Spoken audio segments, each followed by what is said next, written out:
여호수아의 지도 아래 이스라엘 백성들은 가나안 서편을 다 정복하고 하나님의 명령에 따라서 12지파에게 땅을 분배해 주었습니다.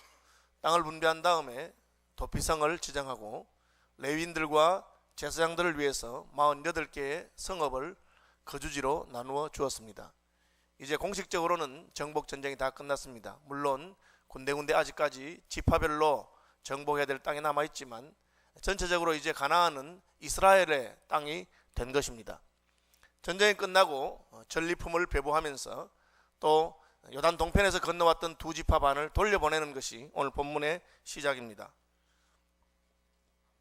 그들을 이제 고향으로 돌려보내는데 우리나라도 명절이 되면 고향으로 가게 되지요. 전쟁이 자그마치 7년 이상 오래 계속되었고 그 전쟁 동안에 전사한 이들도 많았을 것입니다. 이를테면 보한의 돌이라고 하는 유다 지파와 베냐민 지파의 경계를 이루고 있는 지역 이름은 보한이라고 하는 르우벤 지파의 장군을 가리키는 것입니다. 그 르우벤 지파의 장군이 아마 정복 전쟁 중에 죽었기 때문에 그를 고향에 묻지 못하고 유다 지파와 베냐민 지파의 땅에 묻었으리라고 생각합니다. 전쟁에 전사하는 사람도 생겼고 전쟁에 여러 가지 에피소드들이 많았을 것입니다. 어쨌든 전쟁이 끝나고 고향으로 돌아가는 것은 굉장히 기쁜 일입니다. 돌아가는 이들에게 여호수아는 축복했습니다. 당신들이 하나님의 언약의 말씀을 따라서 지난 7년 동안 자기들의 목숨을 아끼지 아니하고 다른 지파 형제들을 위해서 전쟁에 참석했기 때문에 하나님께서 여러분에게 복을 주실 것입니다. 이 여호수아의 축복은 오늘날로 말하자면 목사가 설교를 끝난 다음에 오늘날도 이렇게 하나님 말씀대로 사는 자에게는 복이 있습니다 하고 축도하는 것과 같습니다. 어쨌든 여호수아는 그들을 귀향하는 길에 축복하고 많은 전리품을 주었습니다. 오늘 본문 8절에 보면 이렇게 되어 있습니다. 말하여 이르되 너희는 많은 재산과 심이 많은 가축과 은과 금과 구리와 새와 심이 많은 어복을 가지고 너희의 장막으로 돌아가서 너희의 원수들에게서 탈취한 것을 너희의 형제와 나눌지니라 하며, 돌아가는 두 지파 반에게 여호수아는 많은 전리품을 가지고 가라고 말하고 있습니다. 그 이유는 너희들이 전쟁에 참여해서 우리와 함께 전우가 되었기 때문이기도 하고, 또한 너희뿐 아니라 너희를 보낸 가족들에게로 돌아가서 그 가족들도 함께 전리품을 나누라고 말하고 있습니다. 여기서 특이한 것은 전쟁에 참석한 사람뿐 아니고 돌아가서 그 요단강 동편에 있는 형제들도 같은 전리품을 나누는 기쁨을 가지라고 말하는 것입니다. 논공행상이라고 있습니다. 그것은 전쟁이 끝나거나 혹은 무슨 큰일이 끝나면 공을 헤아려서 공에 따라서 상을 베푼다는 것입니다. 우리의 관점은 더 많이 수고한 사람, 더 많은 공을 가진 사람이 더 많은 것을 받는 것이 우리의 상식입니다. 그러나 하나님의 언약 공동체는 그가 더 수고했기 때문에 상을 많이 받는 것이 아니라 그가 하나님의 백성이기 때문에 전리품을 나누는 기쁨에 참여한다는 것입니다. 신약에 가면 예수님께서도 이것을 분명히 했습니다. 포도원 일꾼에 비유해서 아침 일찍 와서 하루 종일 수고한 사람이나 저녁에 와서 1시간만 수고한 사람이나 똑같이 한 데나리온씩을 받았습니다. 당연히 아침부터 왔던 사람은 내가 더 많은 수고를 했기 때문에 더 많은 상을 받을 줄 알았는데 한 데나리온 받았기 때문에 불평이 있었습니다. 왜 하루 종일 떼약볕에서 일한 내게 이것밖에 주지 않습니까? 그러니까 주인이 말하기를 그것이 내 뜻이다. 너는 너의 받을 것을 받았으니 불평하지 말아라. 그렇게 말했습니다. 돌아온 둘째 아들에 대해서 큰아들이 불평한 것도 마찬가지입니다. 아버지, 나는 집에 있으면서 한 번도 아버지의 명령을 어긴 적이 없고 이렇게 수고를 많이 했는데 나는 염소 새끼 한 마리 안 잡아주다가 왜 이 동생은 멀리서 왔는데 지멋대로 아버지 산을 허랑방탕에 썼는데 이놈을 위해서 잔치를 합니까? 그렇게 하니까 그렇게 말하지 말아라. 얘야, 너는 나와 함께 있으니까 나의 것이 다 너의 것이로되 이 동생은 내가 잃었다가 다시 찾지 않았느냐. 다시 말하면 그가 다시 가족이 되었기 때문에 우리 가족의 잔치에 참여할 수 있다고 말하는 것이 아버지의 마음이요 하나님의 마음인 것입니다. 이것을 바울 사도는 로마서에서 분명하게 말하기를 우리가 받은 것은 품삯이나 대가가 아니라 하나님의 은혜라 그렇게 말하고 있습니다. 하나님께서 우리에게 베푸신 모든 것이 하나님의 은혜인 것을 기억하시길 바랍니다. 내가 수고해서 받은 대가가 아닙니다. 수고한 사람들은 자기가 수고한 상을 받았다고 생각하기 때문에 그 대가를 받았다고 생각하기 때문에 감사하는 마음이 없습니다. 그건 하나님은 우리가 받은 구원이나 우리가 받은 은혜나 우리가 받은 모든 축복이 내가 수고한 상이 아니라 하나님의 은혜로 주어지는 것을 말하고 있습니다. 이 하나님의 은혜는 누구에게 주어집니까? 그것은 하나님의 가족들에게 주어지는 것입니다. 다시 말하면 우리가 하나님께 소속이 되어 있기 때문에 하나님의 상을 받는 줄로 기억하시기를 바랍니다. 그래서 예수 그리스도에게 속해 있는 모든 사람들은 주와 함께 왕노릇할 것이며 주와 함께 모든 복된 것을 누릴 줄로 믿읍시다. 우리가 잘나서가 아닙니다. 우리가 더 많이 수고해서가 아닙니다. 교회에서도 혹시 이것을 오해하는 분들이 있어요. 내가 교회 일을 더 많이 했기 때문에 내가 더 많은 대접을 받고 내가 더 많이 수고했기 때문에 더 많이 칭찬받는 것이 당연하다고 생각한다면 그 사람은 하나님의 마음을 알지 못하는 것입니다. 수고는 내가 많이 했지만 그러나 내가 이 상과 이 대접과 이 영광과 이 칭찬을 받는 것은 오직 하나님의 은혜인 것을 기억하여야 합니다. 하나님의 은혜는 누구에게 임합니까? 그것은 하나님께 속해 있는 자들에게 임하는 것입니다. 여기서 중요한 것은 수고나 공로가 아니라 소속입니다. 우리가 누구에게 소속되어 있느냐? 저와 여러분이 모두 예수 그리스도에게 소속되어 있기를 바랍니다. 그러면 예수 그리스도의 모든 상을 우리가 나눌 것입니다. 주와 함께 왕노릇하는 것입니다. 주와 함께 영광에 참여하는 자가 될 것입니다. 그의 나타나심이 되면 우리도 그와 같을 줄을 알 것이라고 성경이 말씀하고 있는 것입니다. 그래서 여호수아는 전쟁에 참여하고 수고한 군인들이 돌아가는데 그들을 축복했을 뿐 아니라 그들에게 많은 전리품을 주었어. 남아있는 가족들도 나누기에 부족함이 없는 많은 전리품을 가지고 와서 그들과 함께 이 승리의 기쁨, 가나안 정복이 완성된 그 기쁨에 참여하라고 말하고 있습니다. 그러면서 여호수아가 한마디 당부하는 것이 있습니다. 무엇이겠습니까? 오늘 본문에 보니까 언약의 말씀을 지키라. 왜 여호수아가 이 말을 했습니까? 그것은 언약을 지키는 사람이 바로 하나님께 소속된 사람이기 때문에 그렇습니다. 지금 이들은 요단강을 건너서 요단강 동편으로 가게 됩니다. 이 요단강은 헬몬산, 해발이 1000m가 넘는 헬몬산에서부터 그 눈 녹은 물이 녹아내려서 갈릴리 호수에 이르고 그 물이 다시 요단강을 흘러서 사해까지 갑니다. 시작하는 곳은 해발 1000m 이상 되는 높은 곳이고 끝나는 곳은 사해라고 하는 해저 수백 메다입니다. 이 크지 않은 땅인데 이 높이의 격차가 심합니다. 그러니까 그 계곡이 가파를 수밖에 없습니다. 요단강이 물이 불었을 때 건너기 힘들 뿐 아니라 혹은 물이 없을 때도 요단강 계곡은 가파른 계곡입니다. 요단강을 건너서 동편과 서편이 갈라지게 되면 많은 것이 달라질 수가 있습니다. 저는 이번에 네팔의 어느 골짜기에 그 석가모니의 탄생지라고 하는 곳에 있는 그 기독교 학교, 우리 선교사님이 운영하는 기독교 학교에 가서 복음을 전한 적이 있는데 그 초등학교 여학생들 가운데 귀걸이를 한 애들이 있더라고요. 그 제가 궁금해서 아니 쟤들은 뭐 아직 7살, 8살, 10살밖에 안 돼 보이는데 웬 귀걸이를 했습니까? 물으니까 예, 결혼했다는 표시입니다. 제가 깜짝 놀랐어요. 아니 저런 어린애들이 어떻게 결혼하느냐. 여기 풍습이 그렇다는 거예요. 제가 마음이 너무 아팠습니다. 쟤들이 뭘 알겠습니까? 뭐 사랑하는 남자가 있겠습니까? 그냥 부모들이 그냥 결혼시킨 거죠. 21세기에도 이런 일이 있습니다. 제가 묵었던 호텔에 커피를 따라주는 직원에게 당신 고향 어디입니까? 얼마나 걸립니까? 이렇게 물으니까 예, 저희 고향은 옛날식으로 말하면 버스를 타고 가서 내려서 사흘간 걸어서 산을 넘어 가면 사흘 가면 거기 우리 고향이 있습니다. 아니 사흘을 걸어간다고요. 그러니까 예, 히말라야에 사는 부족들 가운데서는 일주일을 걸어야 고향에 가는 사람도 있습니다. 그렇게 말하더라고요. 그래서 깜짝 놀랐어요. 그렇게 여러분 이 지리적인 격차가 많은 것을 다르게 만듭니다. 이 21세기에도 그렇게 사는 사람들이 있어요. 아마 그들이 대한민국에서 알고 있는 이런 어떤 시대상이라든지 이런 모든 것을 알게 되면 아마 그 아이들이 그렇게 결혼하려고 하지 않았겠죠. 요단강이 이 계곡이 깊기 때문에 지금은 괜찮지만 시간이 많이 지나고 나면은 요단강 동편과 서편에 왕래가 없는 중에 혹시 우리가 하나님의 백성에 소속되어 있는데 그 하나님 백성에 소속된 것을 망각할 수 있지 않을까 그런 생각이 드는 겁니다. 시간이 지나면 언어도 잊어버릴 수 있습니다. 아시는 대로 미국의 교포 2세들까지는 괜찮은데 3세가 되면 한국말 못하는 애들이 있습니다. 러시아와 중국에도 2세 3세가 더 이상 한국말 잊어버렸습니다. 그러면 그 애들이 우리나라하고 같은 민족인지 아닌지 어떻게 알겠습니까? 저는 그 애국가 가사 참 좋아하는데 그 중에 후렴에 대한 사람 대한으로 길이 보존하세. 저는 그 가사를 부를 때마다 마음이 뭉클한 게 있어요. 대한 사람 대한으로 길이 보존하세요. 우리는 어디 살든지 대한 사람 아닙니까? 그러면 대한 사람을 대한 사람 되게 하는 것이 무엇입니까? 여호수아는 그것이 강의 동편에 살거나 강의 서편에 살거나 혹은 세월이 지나서 우리의 많은 것이 달라질 수 있지만, 그러나 우리를 우리 되게 하는 것이 있는데 그것은 바로 하나님의 언약의 말씀이다. 그것을 말한 것입니다. 요단강 건너가면서 절대 잊어버리지 말아라. 하나님의 언약의 말씀대로 살아라.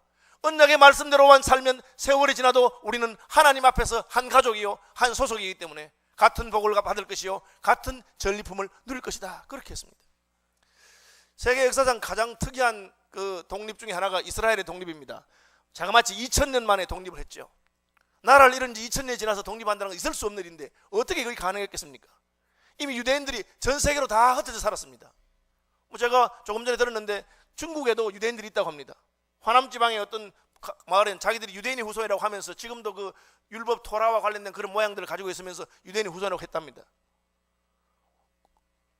언어도 달라졌어요. 유럽에 사는 유대인들은 이디시어라고 하는 아주 독특한 언어를 썼습니다. 그래서 이스라엘이 독립될 때 그 제일 문제가 언어의 문제였어요. 그래 과거 성경의 언어를 다시 발굴해서 새롭게 만든 언어가 히브리어입니다. 그 사람들 다 히브리어 쓰고 있었던 거 아니에요. 다 잊어버렸어요. 그런데 어떻게 2000년 만에 민족이 연합을 이루고 말로 달랐는데 같이 모여서 한 나라를 세우게 됐을까요? 그것은 그들이 언약의 말씀을 붙들고 있었기 때문입니다. 여호수아에게 말한 그대로 우리가 하나님의 언약의 말씀을 놓치면 우리는 하나님 백성 아니다.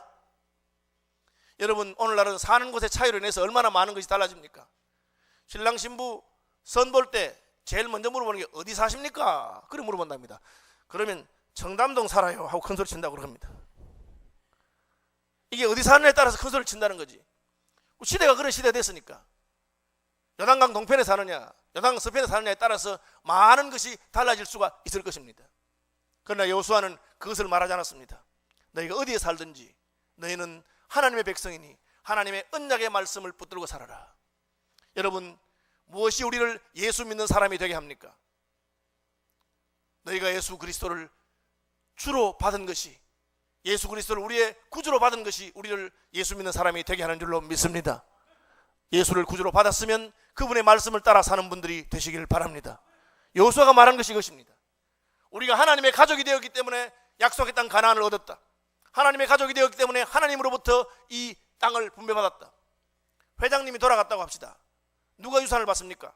그 회사에서 제일 충성하던 직원이 유산을 물려받습니까? 아닙니다. 가족들이 물려받는 거예요. 불공평하지 않아요? 그 회사를 위해서는 직원들이 수고했는데 왜 가족들이 유산 물려받습니까? 가족이기 때문에 그런 것입니다. 교회를 위해서 수고하고 애쓰고 힘쓰는 것보다 더 중요한 것이 있습니다. 그것은 내가 하나님의 자녀가 되는 것이고 하나님의 가족이 되는 것입니다. 무엇이 우리를 하나님의 가족 되게 합니까? 그것은 하나님의 아들 예수 그리스도를 영접하며 그 예수 그리스도의 말씀을 따라 사는 것입니다. 우리 모두 하나님의 가족으로 언약의 백성으로 살게 되시기를 바랍니다. 여호수아가 그 말을 했습니다. 김동호 목사님 제가 좋아하는데 김 목사님 글에 보니까 이런 글이 있어요. 자기 아들이 있는데 아들 결혼식 주례를 자기가 하고 싶다는 거예요. 욕심이죠. 어쨌든 왜 그러느냐, 결혼식 주례 때 꼭 하고 싶은 말이 있어서 그렇다는 거야. 주례사가 좋은 게 있는데 그 주례사를 하고 싶어서 우리 아들 결혼식은 주례 내가 하고 싶대. 주례사 내용이 뭐냐? 딱 한마디예요. 예수 잘 믿어라. 아들과 며느리가 이제 독립해서 새로운 가정을 이룹니다. 평생 하나님을 섬기며 산 목사로서 수없이 주례사를 했을 것입니다. 내가 우리 아들과 며느리 하고 싶은 말 딱 한 가지다. 예수 잘 믿어라. 예수 잘 믿으면 다른 모든 것은 하나님이 주신다. 아멘 하시기 바랍니다. 예, 그 말 한 것입니다. 요단강 건너가 살아도 좋다. 그러나 하나님의 언약의 백성으로 사십시오. 여러분, 이 많은 전리품 하나님이 주신 것입니다. 가나안 땅에 받은 기업 하나님이 주신 것입니다. 하나님의 언약의 백성으로 사는 저와 여러분이 되시기를 바랍니다. 이제 이 두 지파반이 요단강을 건너가려고 합니다. 왜 이 요단강 건너가는 이야기 자꾸 나오느냐? 요단강 계곡이 깊고 아까 말한 것처럼 협곡입니다. 그래서 물이 넘칠 때는 말할 것도 없고 물이 없을 때도 건너가기가 쉽지 않습니다. 우리 룻기를 보면 그 나오미가 남편 잃고 아들 둘 잃고 과부 셋이 모여 살다가 너무 힘드니까 고향으로 돌아가야 되겠다 하고 가니까 며느리가 우리들도 뭐 남편도 없지만 어머니 따라가겠습니다 하다가 중간에 유다 땅 가까이 와서 돌려보내는데 저는 그게 어딘지 성경에는 안 나와 있어요. 이스라엘 성지 순례를 가보니까 그 가이드 하시는 목사님 여기입니다 하는데 그게 요단강 언덕이에요. 요단강 언덕을 지나면 협곡을 지나서 올라갑니다. 그런데 거기 보니까 까마득해. 그 계곡에서 나오미가 며느리들에게 말합니다. 얘들아 그냥 돌아가라. 아니 너희 고향에 가본들 누가 아는 사람 있느냐. 말도 다르고 내야 친정이네 가지만 너희들은 그냥 너희 친정에 살아라.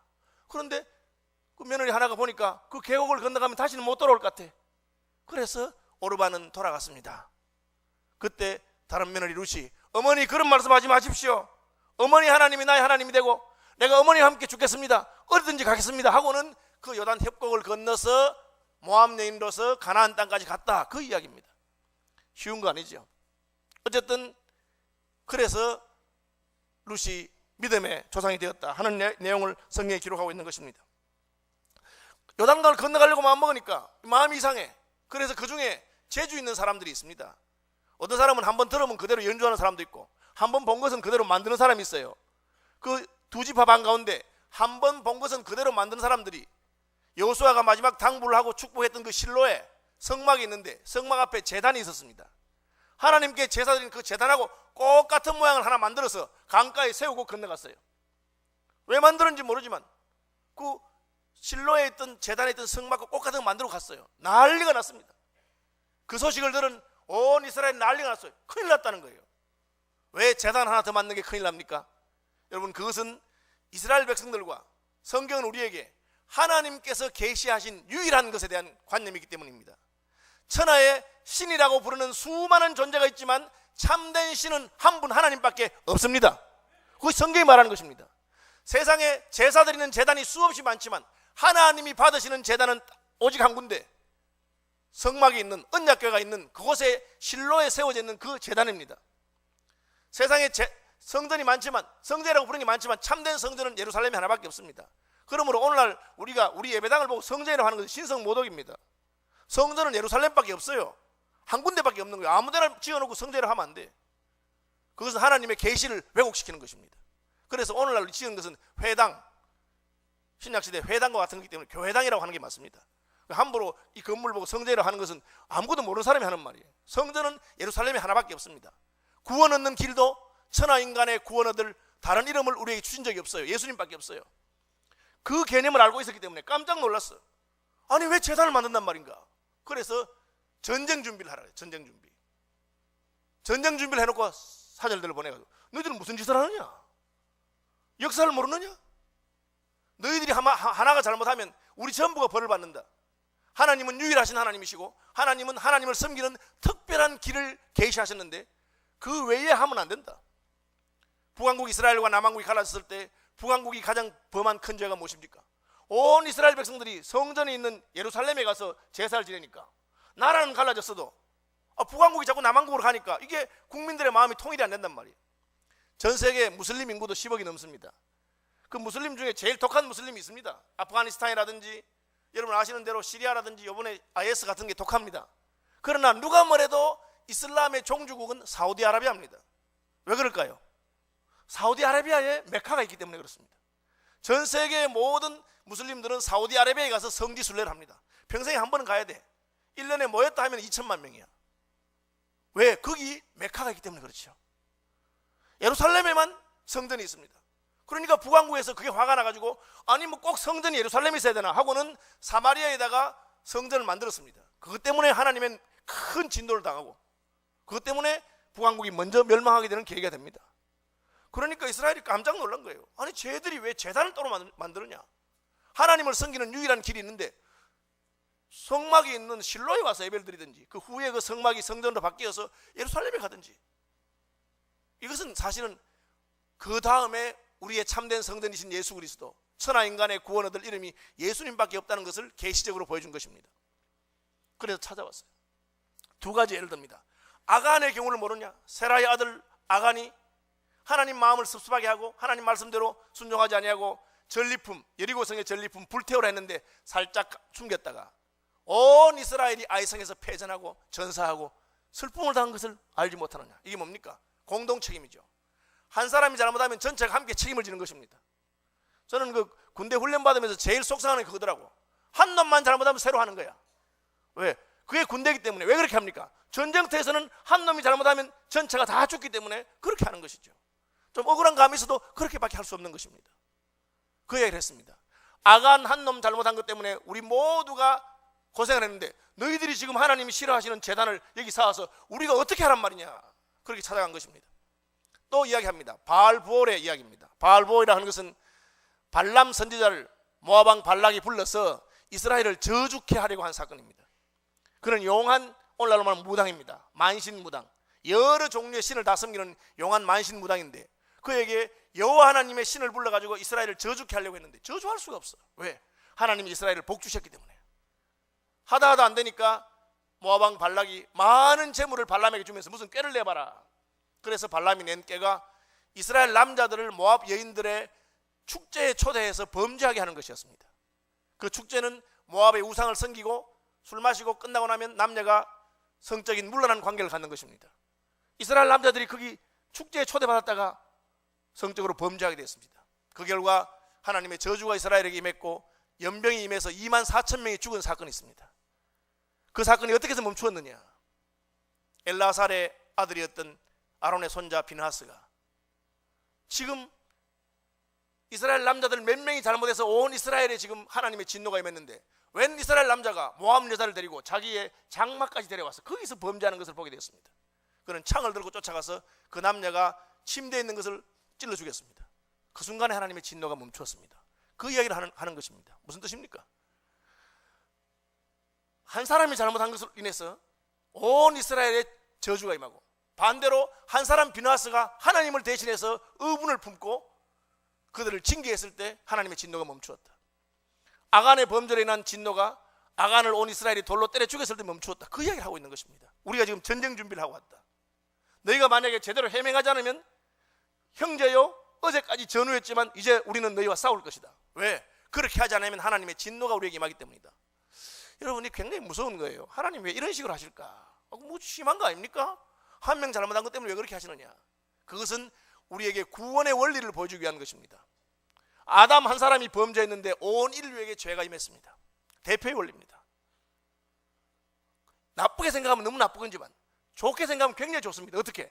예수님 한 분이 십자가에 죽으심으로 우리의 모든 죄가 사함받습니다. 범죄도 마찬가지지만 구원도 마찬가지입니다. 바울이 로마서에서 이것을 분명히 밝혀 있습니다. 이게 대표의 원리입니다. 그럼 어떻게 하면 됩니까? 우리가 하나님이 싫어하는 자들과는 관계를 단절하고 하나님이 사랑하는 사람하고 관계를 연합하는 것입니다.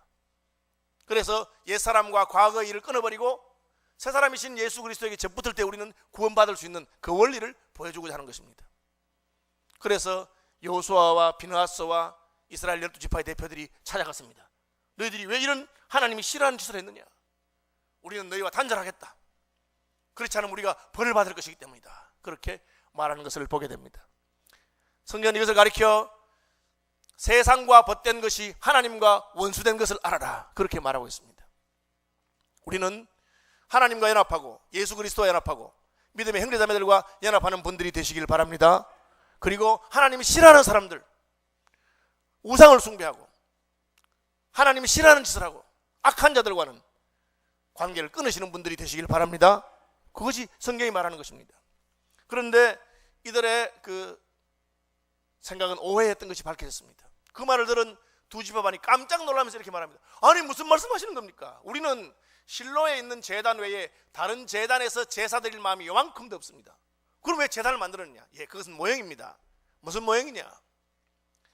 앞으로 우리 후손들이 여러분들에게 제사 드리러 실로에 갔을 때 여러분들이 너희 누구야?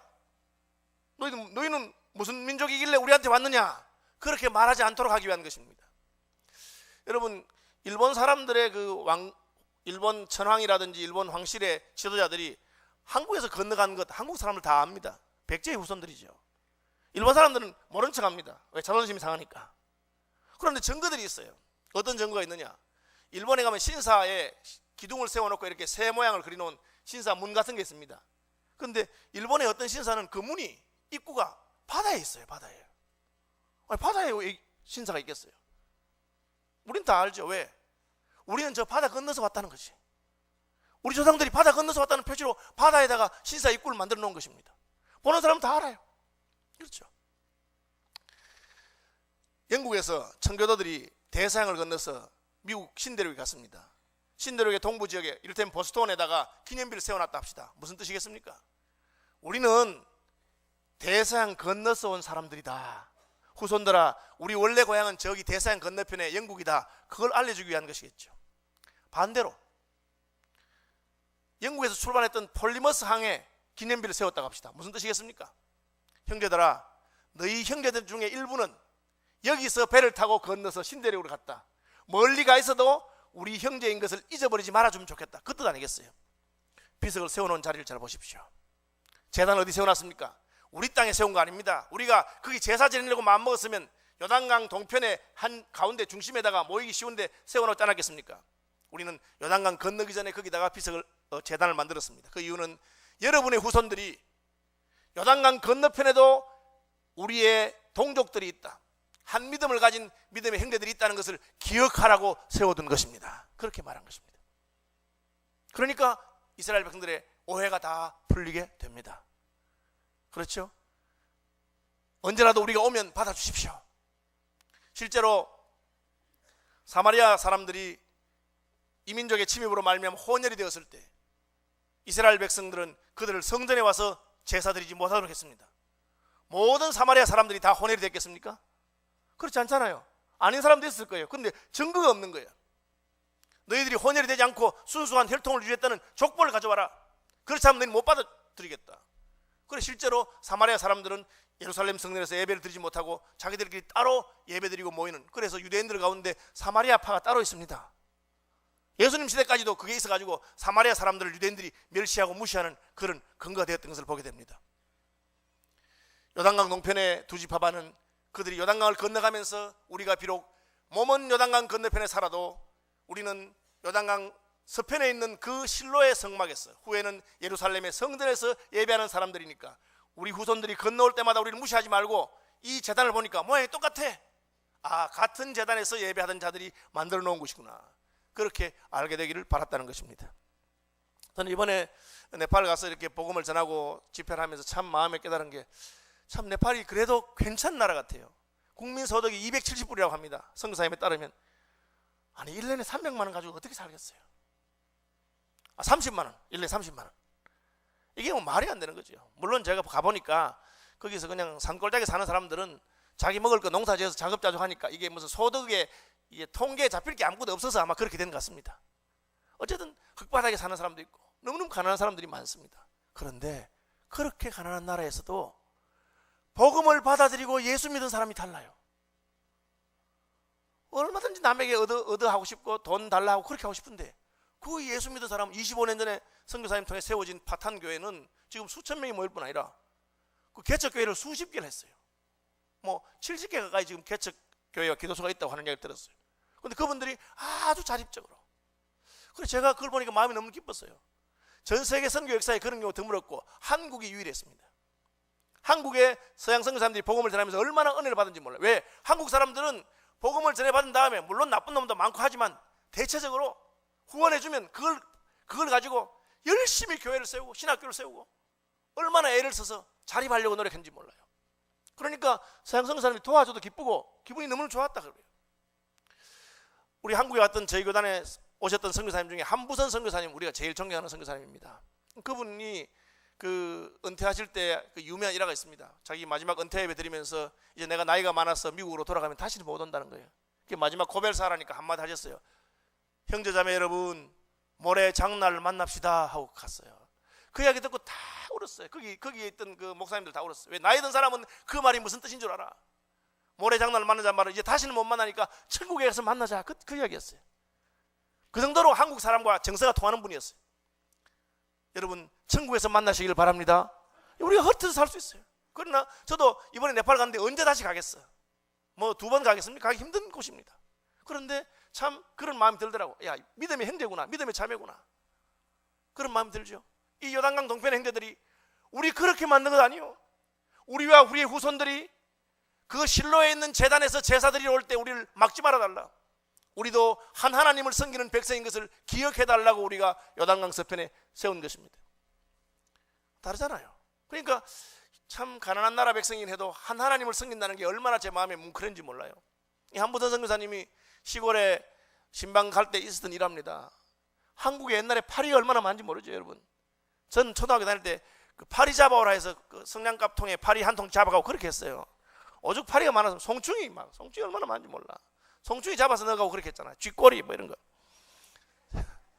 애들 보고 그걸 잡아오라고 시켜가지고 참 대단하죠. 그랬는데 파리가 얼마나 많은지 그 선교사님에게 보리밥 고봉으로 대접하는데 그 교회 영수님, 이 영수라고 하는 것은 집사와 장로 사이쯤 있던 초대 우리 한국 초기교회 제도입니다. 밥을 먹는데 선교사님 파리가 만져서 먹을 수가 없어. 파리를 이렇게 쫓으면서 먹습니다. 한참 먹다 보니까 맞은편에 앉아있는 그 영수님은 파리 쫓아내지도 않고 그냥 먹고 있어. 그래서 영수님 왜 그 밥에 파리가 있는데 그걸 안 쫓아내고 그냥 드시냐고. 뭐라 했는지 아십니까? 이분이 제가 그걸 쫓으면 그놈 파리가 어디로 가겠습니까? 내가 쫓으면 그게 선교사님 밥에 간다 그 말이야. 그 얘기를 듣고 선교사님이 얼마나 마음에 감동이 됐는지 그걸 기록으로 남겼어. 한국 사람들 이런 사람들이다. 나라는 가난하고 못 살긴 하지만 예수 믿으면 이렇게 변화되었다. 믿음 있는 사람들이다. 그러니까 미국 교회가 한국 교회 도울 때 아주 기쁘게 도왔습니다. 기쁘더라고. 기쁘지 않겠어요? 왜? 한 믿음이 확인되었기 때문에 그렇습니다. 여러분, 예수 믿는 사람 사이에 동일한 하나님을 섬기는 믿음의 확인이 있으시길 바랍니다. 하는 짓이 이상해. 제단을 만들었어. 수상해. 함부로 판단하지 마시기 바랍니다. 물어보세요. 왜 제단을 만들었냐? 물어보니까 그게 아니라 우리가 진짜 한 하나님 섬기는 것 우리 후손들이 잊어버리지 않자고 내가 그랬다. 오해가 풀리고 이해가 되니까 얼마나 기쁜지 모릅니다. 혹시 여러분들 가운데서도 남의 말 함부로 듣고 오해하지 마시기 바랍니다. 김집사 있지? 목사님이 너 미워한다 하더라. 물어보세요. 나한테. 목사님 나 미워하세요? 물어보면 될 건데 그냥 혼자 생각하니까 미워하는 것 같아. 그리고 주일날 보니까 오늘날은 설교하는데 나 쳐다보지도 않아. 평소엔 쳐다보더니만 아이고 그 집사님 말이 맞구나. 오해가 깊어지고 마음이 상하면 어떻게 되겠어? 원수가 되는 겁니다. 물어보면 돼. 물어보면. 목사님 저 미워하세요? 예. 그러면 대답 들어보면 오해가 풀릴 거 아니겠어요? 그죠? 다른 이유가 있는 것입니다. 그래서 요단강 서편과 동편에 형제자매들이 함께 기뻐하고 돌아갔다는 이야기입니다. 말씀 마무리하겠습니다. 여러분, 우리의 복이 어디 있습니까? 우리의 수고나 노력이나 자격이 아닙니다. 예수에게 붙어있는 것 때문에 우리의 소속에서 우리의 축복이 오는 것을 아시길 바랍니다. 우리의 소속이 어떻게 유지됩니까? 우리가 언약의 백성이 될 때 유지됩니다. 하나님 말씀을 붙드시기를 바랍니다. 어떻게 이게 전성될 수 있습니까? 우리 후손들에게 우리가 전해야 됩니다. 우리는 건너온 사람들이다. 우리는 하나님의 언약으로 말미암아 우리 집안이 이만큼 잘 살게 된 게 처음부터 그렇다고 생각하지 말아라. 하나님이 우리에게 복 주신 것이다. 후손들에게 분명히 전하는 여러분 되시길 바랍니다. 믿음의 형제자매들 사이에 오해가 없으시길 바랍니다. 물어보십시오. 나 혼자 괜히 함부로 판단해서 저놈이 나쁜 놈이라고 생각하면 점점 오해가 깊어집니다. 우리가 서로 마음에 있는 것을 나눔으로 말미암아 기쁨이 넘쳐나는 공동체가 되기를 바랍니다. 찬송하겠습니다.